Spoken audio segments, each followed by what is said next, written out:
much. Thanks so much for taking time from your busy schedules and coming here this evening. And special thanks to Busboys and Poets and providing a space where we can engage in discussion and broader discourse on what's happening in the world.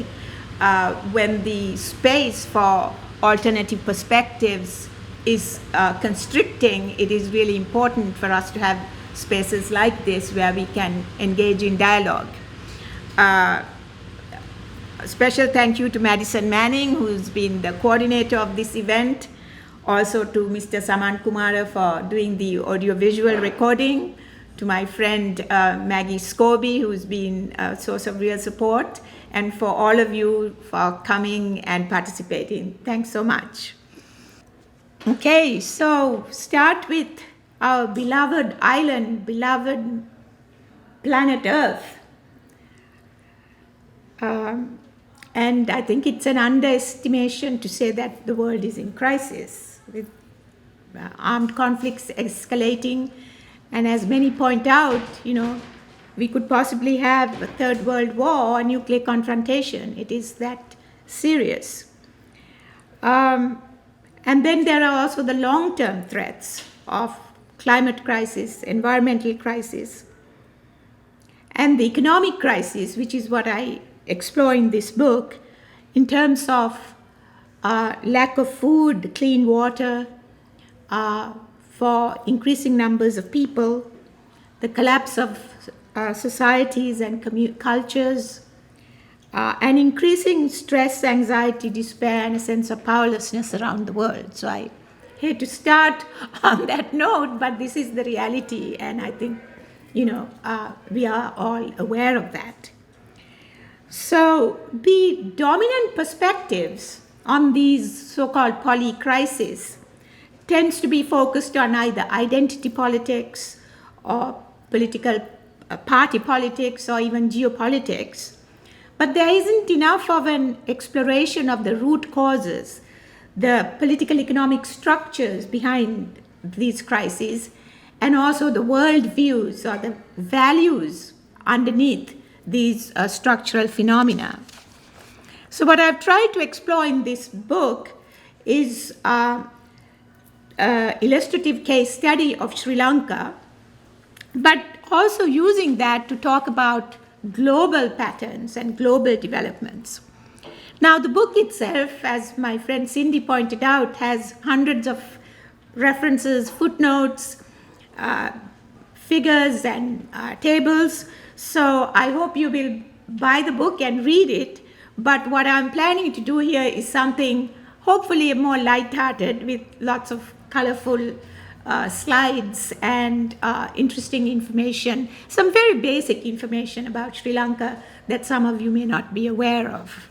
So Sri Lanka is, the word Sri means resplendent. So it's referred to as the resplendent island. It's also often referred to as the teardrop of India and the pearl of the Indian Ocean. And it is considered an ecological paradise with so much variation in terms of ecological zones. It's the size of West Virginia, population about 22 million people, and tremendous biological diversity.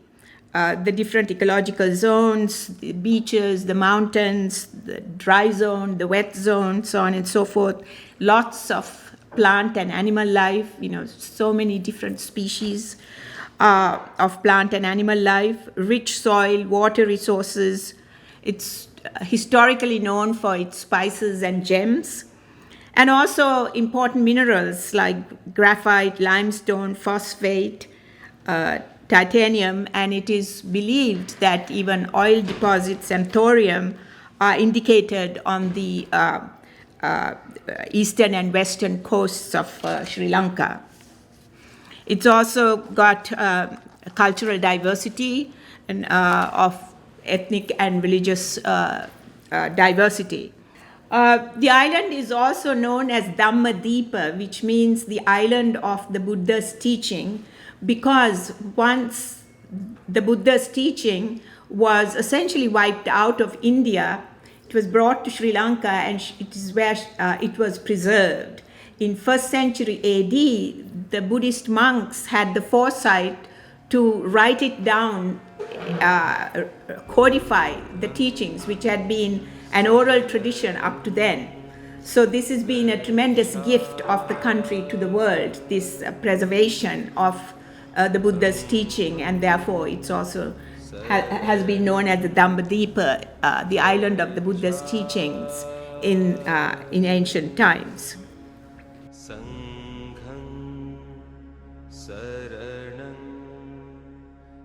Now, Sri Lanka is at a very strategic location in the Indian Ocean. It is in the at the maritime crossroads of the East-West maritime trade, going back to pre-modern times. And there are several very important harbors. There is a seaport known as Trincomalee, which is a natural seaport. There's also the Colombo Harbor, and it is said that 2/3 of all seaborne trade and half of all container ships in the world pass through Sri Lankan waters.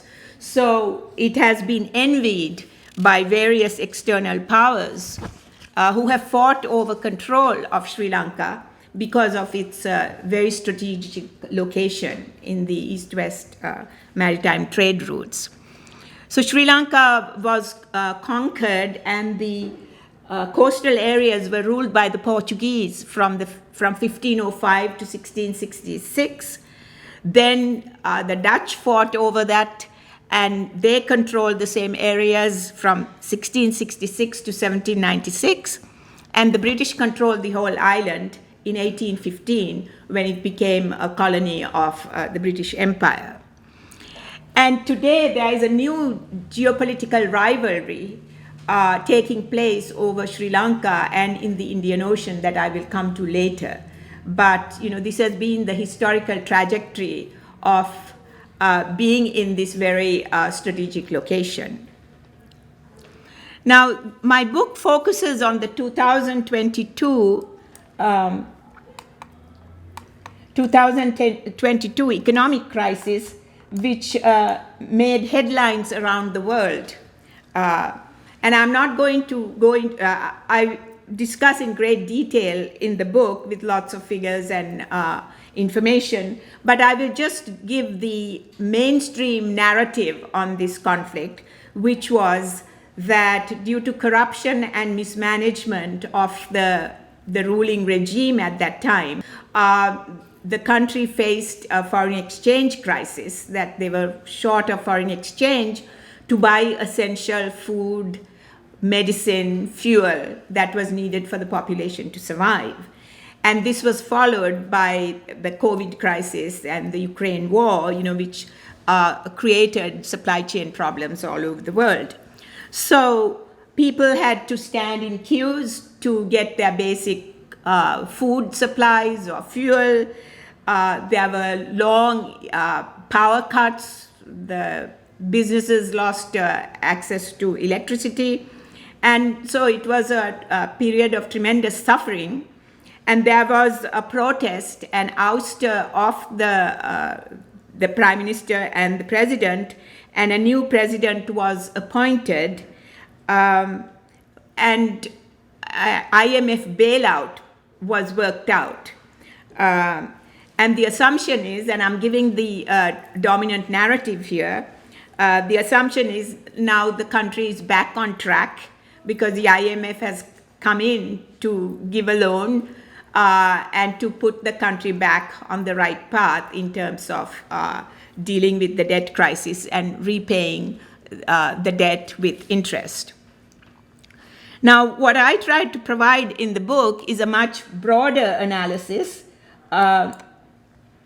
This is a picture of the protest that preceded the regime change. So what I'm sure in the book is that that we need a much broader historical and comparative analysis of the debt crisis, that this wasn't just simply a question of numbers game, but that debt itself has to be seen as a political phenomenon.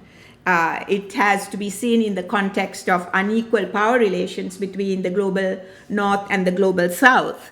And there are over 17 countries in the world that are also facing debt crises. So this is not something peculiar to Sri Lanka, but a situation that is faced by many other countries around the world, which find it difficult to pay back their creditors and therefore having difficulty importing basic necessities, and people are really suffering around the world.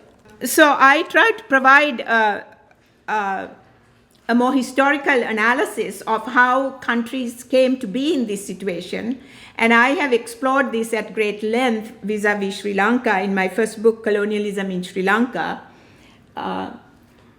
which shows how an import-export economy was introduced by the colonial masters, and with expansion of export agriculture, monocultural production for export, and subsistence production was undermined not only in Sri Lanka but around the world. So these colonial countries became dependent on export production and import of basic necessities. So it was a kind of a dependent, distorted economic system. Another thing that is often forgotten is that most of the value transfer has been from the global south to the global north rather than the other way around. We often think of the West providing aid to the developing countries, but when you really look at the historical record, you see that the value transfer is mostly the other way around. Just for in India, some historians have calculated that during the course of British colonialism, over 45 trillion US dollars worth of value was transferred from India to Britain. And these figures show more recent value transfers between 1980 and 2017, for example. 4.2 trillion have been transferred just in terms of debt repayments. So this value transfer was really founded on unequal exchange. That is, the labor and the products, natural resources and also human-made products were devalued, whereas that which was imported from the global north was overvalued. So it was founded on a system of unequal exchange, which is what colonialism was structured on. Another very important aspect of the colonial transformation is environmental destruction. For example, in the Sri Lankan context, to develop these plantations, land has to be expropriated from local producers. Also, a lot of land, there was a lot of deforestation. Along with that, there was loss of biodiversity. And in the case of Sri Lanka, elephant hunting became a big sport among the colonial masters. I mean, they were boasting of killing 100 elephants before breakfast on a given day, that kind of thing. And today's environmental crises of landslides, soil erosion, and so on can also be traced to the opening up of large-scale plantations in the central highlands of the country. So from the colonial period, I'm now jumping into the period of decolonization. After the Second World War, there is a period of real hope and in the colonial countries, of these countries moving on their own paths of development. And after the Second World War, we know that there was the Cold War between the United States and the Soviet Union, between capitalism and communism. And a lot of the so-called third world countries or the ex-colonial countries did not want to be a party to this conflict. They wanted to have the freedom to develop on their own paths of evolution. But there was a lot of pressure from the superpowers to join either side. And Sri Lanka had a prime minister, the first woman prime minister in the modern world, one Mrs. Bandaranaike, who had the foresight to introduce a declaration at the United Nations calling for the Indian Ocean as a zone of peace, because she did not want the Indian Ocean to be militarized and to have a superpower struggle there. And many other countries joined in this, and they declared the ocean, together with the airspace and the ocean floor, to be demilitarized zone. So that was very important, and it's more important today than ever. Another very important development in the decolonization process was the call for a new international economic order, which was a declaration made at the United Nations by UNCTAD, which is the United Nations Conference on Trade and Development, calling for better terms of trade for the third world countries in their dealings with the global north. So there were sort of collective efforts. These was not just one country demanding better terms of trade, but these countries coming together at the United Nations level, calling for a new international economic order. And in this struggle too, Sri Lanka, though it's a very small place, played a very important role. The Secretary General of UNCTAD for a long time was a well-known Sri Lankan economist called Gamini Korea. Now, in Sri Lanka, and like in many other countries, there were attempts to translate this call for a new international economic order at the domestic level. So there were, in Sri Lanka and in many other countries, there was a nationalization of foreign-owned plantations. One very well-known case was the nationalization of the Suez Canal in Egypt, because these countries wanted to reclaim ownership of their natural resources and infrastructure. Also import substitution, that manufacturing, developing the manufacturing base within the countries so that they did not have to depend on imports. Many countries followed these efforts towards nationalization of foreign-owned enterprises, import substitution efforts, also providing social welfare services, especially in education, healthcare, and so on, to the average population to improve their standards of living. And Sri Lanka developed a renowned sort of welfare state, providing free healthcare and education for the population at large. So this is a very interesting table from my book, which shows that in terms of GNP and economic growth, Sri Lanka was backward. There was not much economic growth. But in terms of the physical quality of life indices, literacy, infant mortality, life expectancy, Sri Lanka had higher scores than China, India, and other countries in the South Asian and Asian region. So in some ways you could say, although there was not much economic development measured in terms of GNP, in terms of people's standards of living, it was a rich country. It was a prosperous country. And I myself am, I am a product of the free education system. I went through the free schooling, secondary schooling, and also went to the university, which was also completely free of charge. A non-aligned movement was another major development in the decolonization process after the Second World War, and these countries became independent, and they did not want to join either the capitalist or the communist bloc. So many countries in the ex-colonies converged together to form the non-aligned movement, which was started in 1955 at a conference in Bandung, Indonesia. And the term non-aligned itself was coined by the Indian Prime Minister Jawaharlal Nehru at a speech he gave in Sri Lanka, in Colombo, in 1954.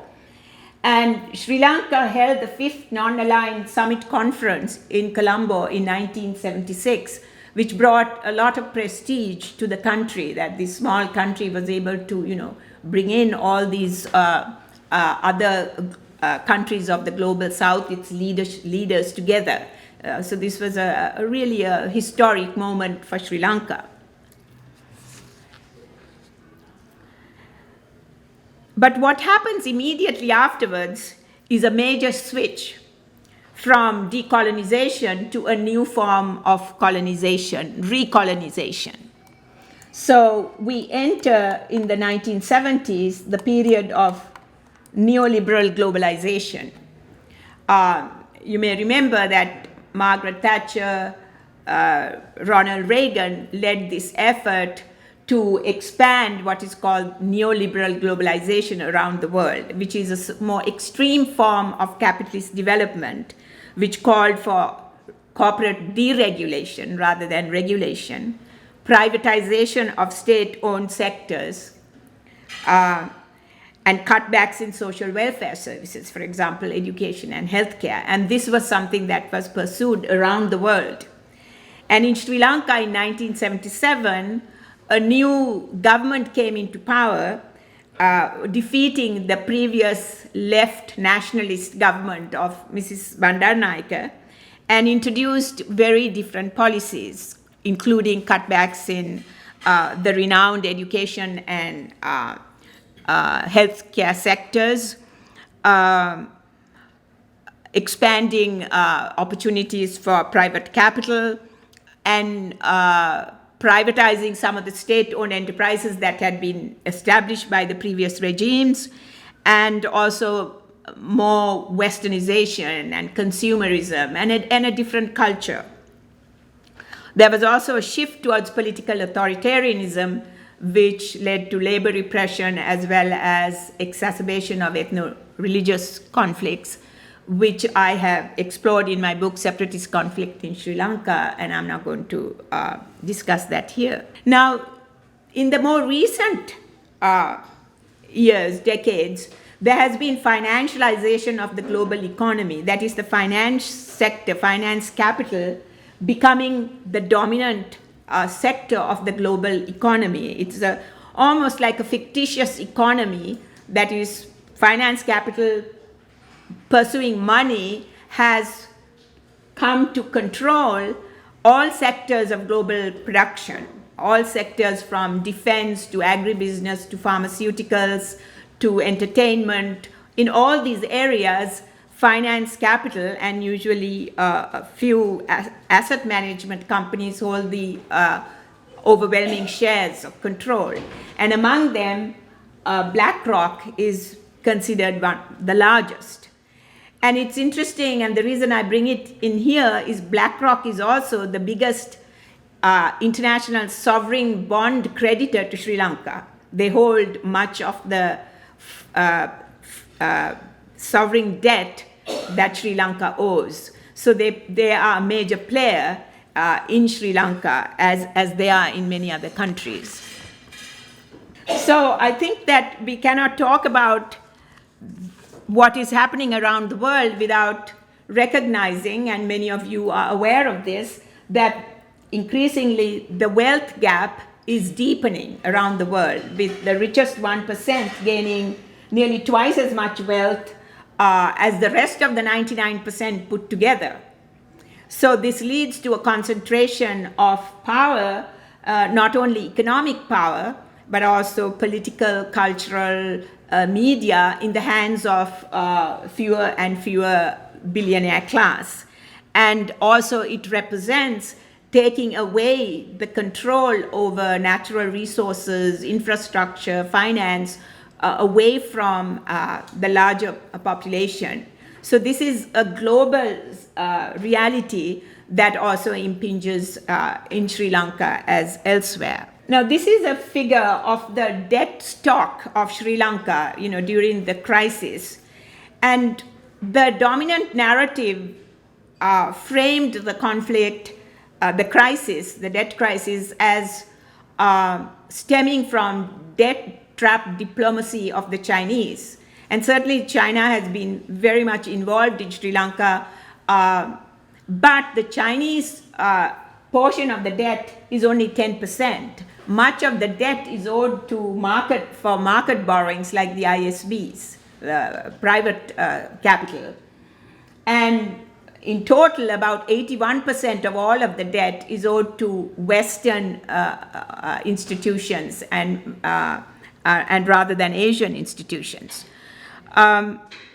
So it's interesting to note that there is now more evidence coming out that Sri Lanka did not necessarily have to declare debt default or bankruptcy in April 2022, that there were bilateral loans available, but that Sri Lanka was pressured to accept an IMF, declare bankruptcy and accept an IMF bailout.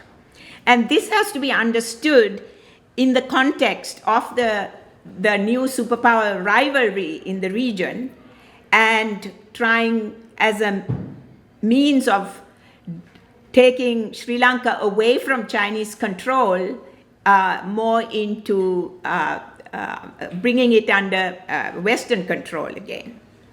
So I will just give a little overview of this geopolitical context.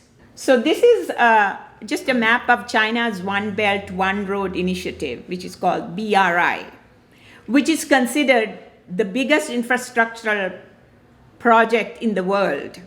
It has two components to it: the maritime, what is referred to as the maritime Silk Road, which connects a lot of ports around the world, and the land route, which connects, a lot of other installations. So this connects Asia, Europe, the Middle East, and Africa, and spreads to Latin America. Sri Lanka has been very much a part of this BRI, the Belt Road Initiative. There is a port called Hambantota Port, which was leased to the Chinese for 99 years. There's also a port city development that was completely Chinese built, regardless of environmental concerns and local resistance. So this is to be seen in the context of the shift of the locus of economic power in the world from the West to the East and Asia, and China being the primary actor in this regard.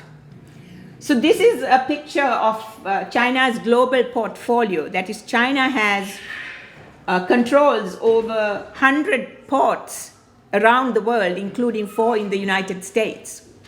So China is not just the manufacturing base of the world, but it is also controlling global trade through control of the ports.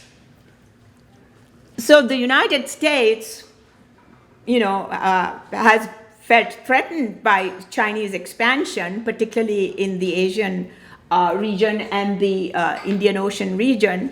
And in order to curtail Chinese expansion, they came with a project called the Indo-Pacific Strategy. And they also introduced a military alliance called the Quadrilateral Alliance, which constitutes the United States, India, Japan, and Australia, to counter Chinese expansion, particularly in the Indian Ocean and Asia-Pacific region. Now, in this regard, I should also mention that in addition to being the biggest producer and exporter of weapons, the United States also has over 800 military bases around the world, which is what this map shows. And in recent years, in the context of this deepening rivalry, geopolitical rivalry, the United States has signed 2 military pacts with Sri Lanka. One is ACSA, Acquisition Cross Services Agreement, which essentially makes Sri Lanka a logistics base for the US Armed Forces. And then also a SOFA, Status of Forces Agreement. When it is finalized, it has been signed, but they have one more clause to be signed. And when it is signed, Sri Lanka would essentially become a military base for the United States, which would allow US military personnel in uniform to move freely anywhere in the country without any restrictions, that they would be essentially above Sri Lankan law. So these developments cause a lot of concerns about Sri Lanka's political sovereignty, independence, so on and so forth. And it's also interesting to note that there was a joint military exercise between the US and Sri Lanka, where Sri Lankan Navy, a borrowed vessel from the US, was used in trying to curb Houthi rebels in the Red Sea who were engaged in blocking maritime traffic in support of the Palestinian struggle. This was something that was reported a few months ago, and it's been projected that there'll be many more joint operations of this nature in the future, which makes the country a U.S. military base. Now, I want to speak briefly about Indian expansion. India is the major country in the Indian Ocean region, the big neighbor of Sri Lanka. And India gave a loan of $4 billion during the economic crisis in 2022, which helped Sri Lanka to buy, mostly from India, urgently needed food, medicine, fuel, so on and so forth. But India has also used this advantage to expand its economic, political, cultural control over Sri Lanka. In recent months, there have been a number of different agreements signed between India and Sri Lanka to connect the electricity grid, the power supply between the two countries. Indian currency is now being used in Sri Lanka, which is not something that happened before. There has also been an integration of customs. A number of important ports like the Trincomalee port and a terminal of the Colombo port has been given to Indian companies to control. And also there is more increased Indian tourism, especially from a Hindu cultural perspective, which would weaken the Buddhist identity of the country. So there is increasing fear that Sri Lanka could become essentially a 29th state of the Indian Union, whereas historically it has remained a distinct political, economic, and cultural entity. So it's important to frame the economic crisis in the context of these geopolitical complexities and rivalries.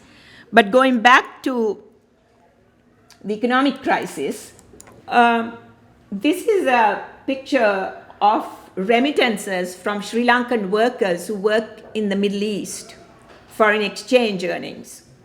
And a lot of Sri Lankans, especially after 1977 with the open economy and export-oriented development, a lot of local people went to the Middle Eastern oil-rich countries to work as laborers. Lots of women went to work as housemaids.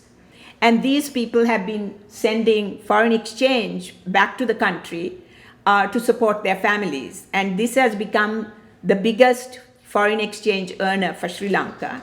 And even during the crisis, this was the biggest source of support for the country in terms of both foreign exchange and support for families. But in contrast, you see the richer classes, the business elite, the importers and exporters, they have undervalued their earnings. They have undervalued their export earnings and overvalued their import payments. And this gap in that they have not repatriated all that earnings to Sri Lanka. So they have been holding a very large portion of foreign exchange in banks. And both the economic and political elite have been party to this. So what I'm contrasting here is that the ordinary people have been sending foreign exchange, whereas the richer classes, have been stashing it abroad, and even during the time of the economic crisis, they have not provided that foreign exchange, which had it been provided, maybe the country would not have had to go into default. So I think it's important to also mention that despite very stringent conditionalities, the IMF has not really required the business elite to repatriate these profits back to the country, although they pay lip service to good governance as part of the IMF bailout package. So in terms of the IMF bailout package, like in many other countries, the focus is on getting the local government to increase its revenue and cut back on social expenditure. And one of the main items in this regard is the sale of state-owned enterprises. And they are being sold for a song, essentially, mostly to foreign investors, like very critical enterprises like telecommunications, electricity board, so on and so forth, as a way of making money. But again, it raises questions about then who really has control over the security sector, over energy supply. These are very critical for sovereignty and economic independence of the country. And in addition, like in many other places, the IMF requires governments to cut back on social services and increase taxes. So they've introduced something called a VAT, value-added tax, on all manner of goods and services, 18%. And the brunt of this is borne by the poorer classes, because the richer classes can somehow manage to pay that, but it's much harder on the poorer classes.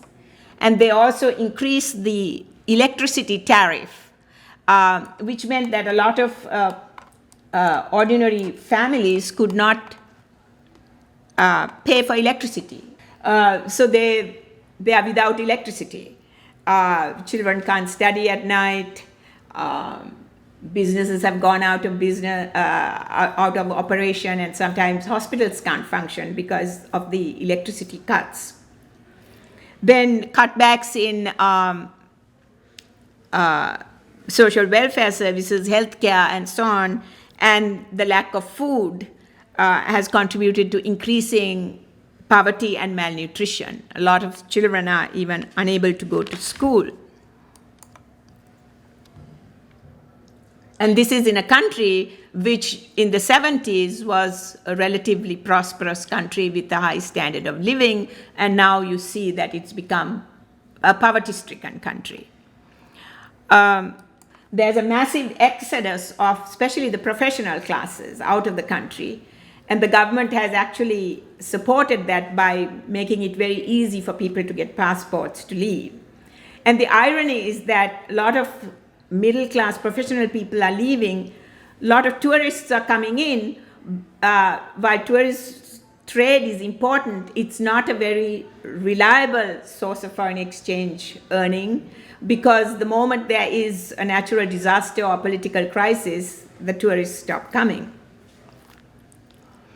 So I think that it's important to put the IMF bailout in historical perspective. Now, this is not the first time that Sri Lanka went to the IMF to get a bailout. There have been 16 times prior to this since independence. And what this shows is that the IMF bailout is a stopgap measure. It's not a long-term solution. And the objective is to get the countries to pay their interest and the debt and get back on the debt borrowing cycle, which is what has happened historically, not only in Sri Lanka, but in other countries. And also, this is really causing a lot of problems in many countries, including African countries, more is being spent on paying the interest of debt, like the ISB debt, than what is being spent on healthcare and education. So obviously, this is not a long-term solution. The objective is to get these countries to a point where they can keep borrowing more, especially from ISBs. So I'm going to, before talking about alternatives, just talk a little bit about the environment collapse that is a major issue in Sri Lanka. So Sri Lanka is one of the most environmentally threatened countries in the world because it's an island, and sea level rise and coastal erosion really affects a very large part of the country. And in most accounts, Sri Lanka comes in the first 10 most threatened, environmentally threatened countries in the world. And with climate crisis worsening, extreme weather events have become routine, especially floods and climate refugees. Although, like in many other places, there's little attention being paid to these issues, like the environmental issues and people's survival, because so much of the energy is taken by the geopolitical rivalries and the political complexities. And I wanted to add that to add to all these wars, you have also toxic dumping. You may remember the Dali ship that hit the bridge over the Patasco River in Baltimore Harbor. And it was carrying toxic waste to Sri Lanka. And this is not a new phenomenon. Like, toxic waste from the global north has been dumped in these third world countries for many years, and in Sri Lanka there have been other cases prior to this. But what happened to this toxic waste? Did it all seep into the river, or were there some other containers, and what happened to those containers? It's very difficult to find out. It's not much transparency around these issues. Now, Sri Lanka is considered a biodiversity hotspot in the world. Biodiversity hotspots are regions with a concentration of endemic species that are peculiar to those regions but are under severe threat. And Sri Lanka is one such biological biodiversity hotspot. This is a Manna Island, which is a fragile ecological and biodiversity region. And the Adani company, which is a very controversial Indian company, Adani is considered the richest or the second richest billionaire in Asia. And he has gotten a lot of projects in Sri Lanka, and especially during the course of this crisis. And he's been given the right to develop a wind power project in this fragile ecological zone without any environmental assessments, and also without going through the local tender process, that gives companies the right to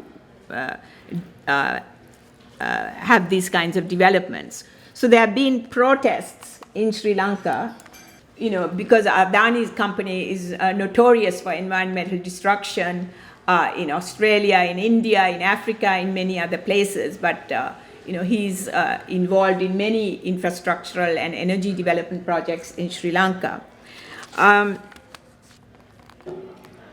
In terms of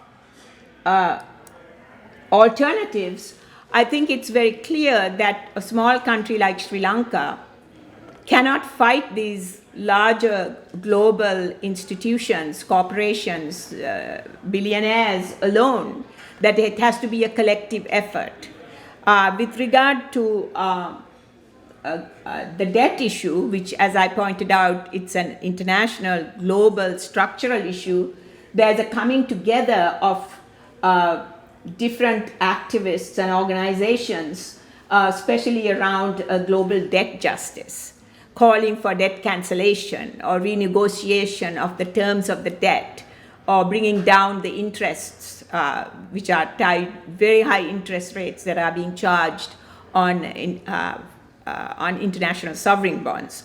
So it's clearly the time for a new international economic order, because the issues of the 60s and 70s have now deepened, and collective efforts from United Nations Conference on Trade and Development and other places are very much needed. And so is a non-aligned movement, as well as making the Indian Ocean a zone of peace. So I'm going to try to wrap things up by talking about the larger paradigms here.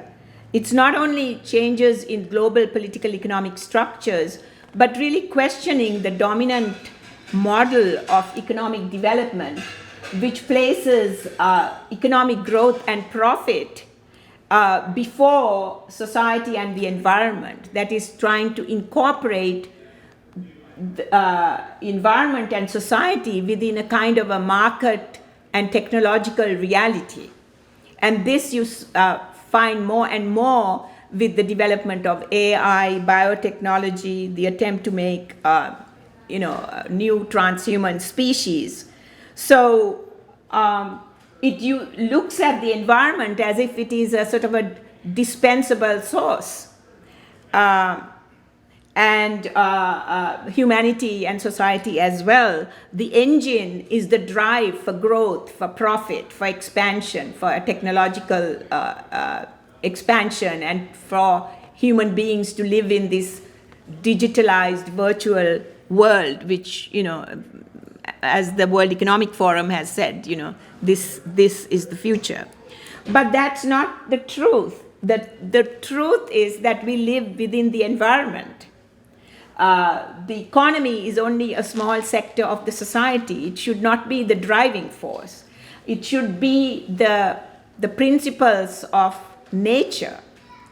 The laws of nature have to be respected, because if they are not respected and the soil, the air, the water are all polluted, life would not be possible. And it's an existential crisis. So it's that which is promoted as techno-utopia is ultimately based on ignorance, whereas the ecological ecocentric paradigm is based on the reality, the truth that we are part of nature, that we are not part of technology, although we are very much conditioned by it, but we are still a species in nature. So it seems like a very simple truth, but sometimes we have to assert that. And Sri Lanka has an important role to play in this, and a lot of wisdom to provide the world, because the historical civilization of Sri Lanka was this renowned hydraulic civilization, which developed appropriate technology and a soil and water conservation system, which was developed in harmony with nature, both the soil and the water and the land, to provide food sovereignty for the people and to take care of the well-being of people. And so there is still a lot to be learned from that ancient hydraulic civilization. And this is really a gift to the world to learn from that. And I will end by saying that another great gift that Sri Lanka has to provide the world is the nonviolent, ecological, and collective philosophy and the worldview. And I will end my presentation with a little story. In 3rd century BC, when Buddhism was brought to Sri Lanka from India by Mahinda Thero, or Bhikkhu, who happened to be the son of the Indian Emperor Ashoka, he found that the local king was out deer hunting. And the monk stopped, Mahinda Thero, he stopped the king, and he said these words: "Your Majesty, the birds that glide the skies and animals that roam the forest have an equal right to live and move anywhere in this country as you have. The land belongs to the people and all other living beings. You are only its trustee. And this is a marquee at this particular place that the Buddhist monk encountered the king. And the first wildlife sanctuary in the world was established in this very spot. So this lesson of nonviolence, ecology, and collective philosophy, as opposed to an individualist philosophy, which is destroying the world right now, I think really needs to be juxtaposed. And this wisdom from Sri Lanka, with all its problems and difficulties, has still to be shared with the rest of the world. So thank you.